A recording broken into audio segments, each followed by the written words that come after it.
You remember that one time America thought it would be a good idea to borrow their black guys to France?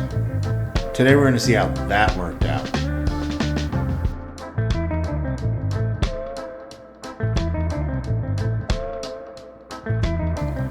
What's up everybody, and welcome to the Black History Channel. Today we're going to talk about Sgt Henry William Johnson, aka the Black Death. Johnson was part of the 369th Infantry Regiment, also known as the Harlem Hellfighters.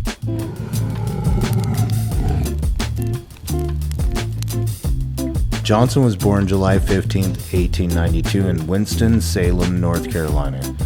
Johnson, who stood 5'4", 130 pounds, enlisted in the all-black 15th New York National Guard Regiment that was renamed the 369th Infantry Regiment when it shipped out to France.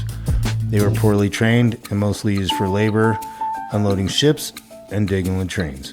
Then, America decided to borrow the French's 4th, already short on troops, the 369th. The French were less racist than the Americans at the time and welcomed the Hellfighters. They were sent to Outpost 20 on the west edge of the Argonne Forest. Johnson was given a French helmet, French weapons, and some French words to hopefully understand commands from his superiors. Sergeant Johnson went above and beyond the call of duty in combat for the 369th Regiment. But on May 15th, he'd find out his true destiny. We're going to be doing one thing, and one thing only. Killing Nazis. So, the Germans decided to build up a large defensive front in the Argonne Forest northeast of France. Well, Johnson and Roberts get voluntold. They get asked. Any volunteers? Oh, hell no! So they're out in the middle of BFE, France. It's dark. They can't see anything. And the only thing they have to rely on is the pieces of tin that they tied to the barbed wire. Tanner, where are you going? I'm setting booby traps. Booby traps? That's what I said, I'm setting booby traps in case of anybody's following us. Johnson and Roberts post up at the farthest outpost, 160 yards outside of camp, in the middle of the Argonne Forest. This is barely even a forest. I can see an Arby's through the trees. It's dark. They're the first point of contact. This isn't a place that anybody would want to be. Seconds feel like minutes, minutes feel like hours, hours feel like days. They wait all night, waiting, praying, hoping that nothing happens.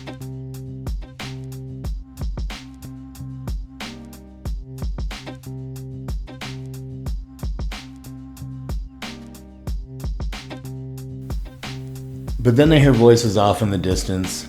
It's the replacements. They'll both be able to go back to camp and get some rest. That is until they realize that the replacements aren't replacements and that the voices they hear are actually German soldiers advancing on their positions. Well, Nazis, that's refreshing. Johnson and Roberts split up, hunkered down, and leaned into their training, listening to every sound in the forest. Johnson and Roberts quickly move apart, creating distance between them. Hopefully the Germans wouldn't take them out, at least not at the same time. They could hear clicking off in the distance. Johnson loosened his bolo knife from his makeshift sheath. He recognized the sound. It was wire cutters cutting through the barbed wire fence. And that's about the time all hell broke loose. So everything goes from 0 to 60 in 2 seconds. There's Germans everywhere, they're freaking out, they don't know which way to go.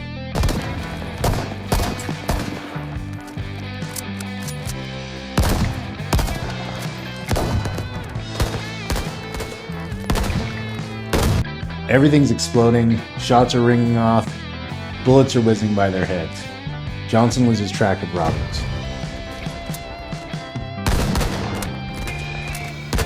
Somehow in all the confusion, Johnson loads an American magazine into his French rifle, jamming the weapon. He's soon overrun by Nazis.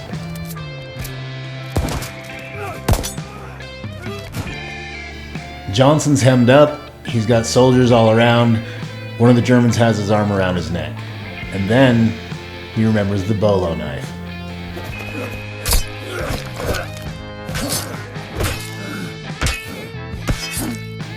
Johnson sees Roberts being dragged away and proceeds to hack the German soldiers into pieces like an old school Ginsu commercial. I don't know why I said Ginsu. I meant Ginsu. Moving on.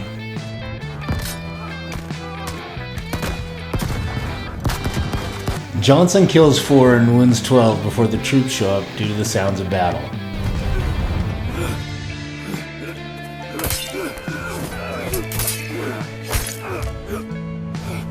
In the darkness, the German soldiers had no idea what or who they were facing.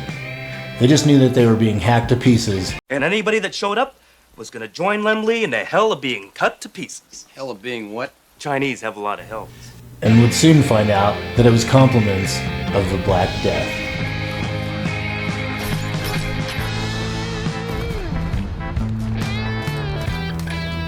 Johnson was shot 3 times and suffered from multiple bayonet wounds. Roberts was severely injured and was bleeding badly. Oh my god, I almost died! I almost died! That was so scary, thank you. It's alright, it's alright. I had a realization.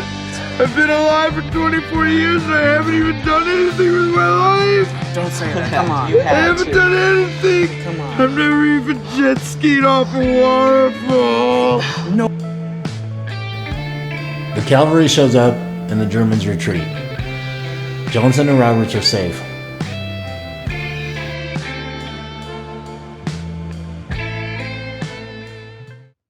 The French government awarded Johnson the Croix de Guerre with a special citation. He was the first American soldier to receive the award. In June of '96, Johnson was awarded the Purple Heart by President Bill Clinton, and in February of '03, the Distinguished Service Cross, the Army's second highest award, was awarded to Johnson. On May 14, 2015, the White House would announce that Johnson would receive the Medal of Honor presented by President Barack Obama. Barack Obama. Johnson made it back home to Albany, New York, and got his job back as a red cap porter at the Union Station. But he could never overcome his injuries. His left foot was shattered and a metal plate held it together. He couldn't hold down a job and he turned to the bottle. It didn't take long after that for his wife and 3 children to leave. At the end of the day, Sgt Henry Johnson, aka the Black Death, died at the young age of 32 on July 1st. He was buried on July 5th, 1929 with military honors at Arlington National Cemetery. Veterans Affairs records show that a permanent and total disability rating was granted to Johnson on September 16, 1927, as a result of his tuberculosis. Additionally, Johnson suffered 21 different combat injuries. My man Henry Johnson, aka the Black Death. What a great story.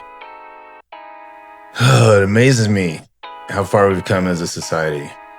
It's crazy, y'all. I wonder if our children will ever know or be taught, for that matter. Doesn't seem like we're taught most of these black stories. But I wonder if our children will ever know what we truly went through. Eventually, this is all going to be gone. All this black history will be gone. They don't teach it in the schools. It's not going to be around. So that's why we're trying to bring it back, try and educate a few people. Half of these stories I've never even heard of. I'm amazed that they didn't teach this stuff in school to us, especially in the black schools that we have. It's crazy. Maybe they do in some of them other places, but where I'm at, they don't. So, but thanks for watching our channel. If you like our videos, like and subscribe. Do the like and subscribe things. We're new to YouTube. Hopefully we'll have some cool merch coming out. If you want to see anything, put it in the comments. I'd love to do some of your guys' thoughts. I don't know. I'm going to do a couple more that I really think are cool, but I'd love to hear from you guys and let me know in the comments. Thanks and have a great day. Love you guys. I'm out. Peace.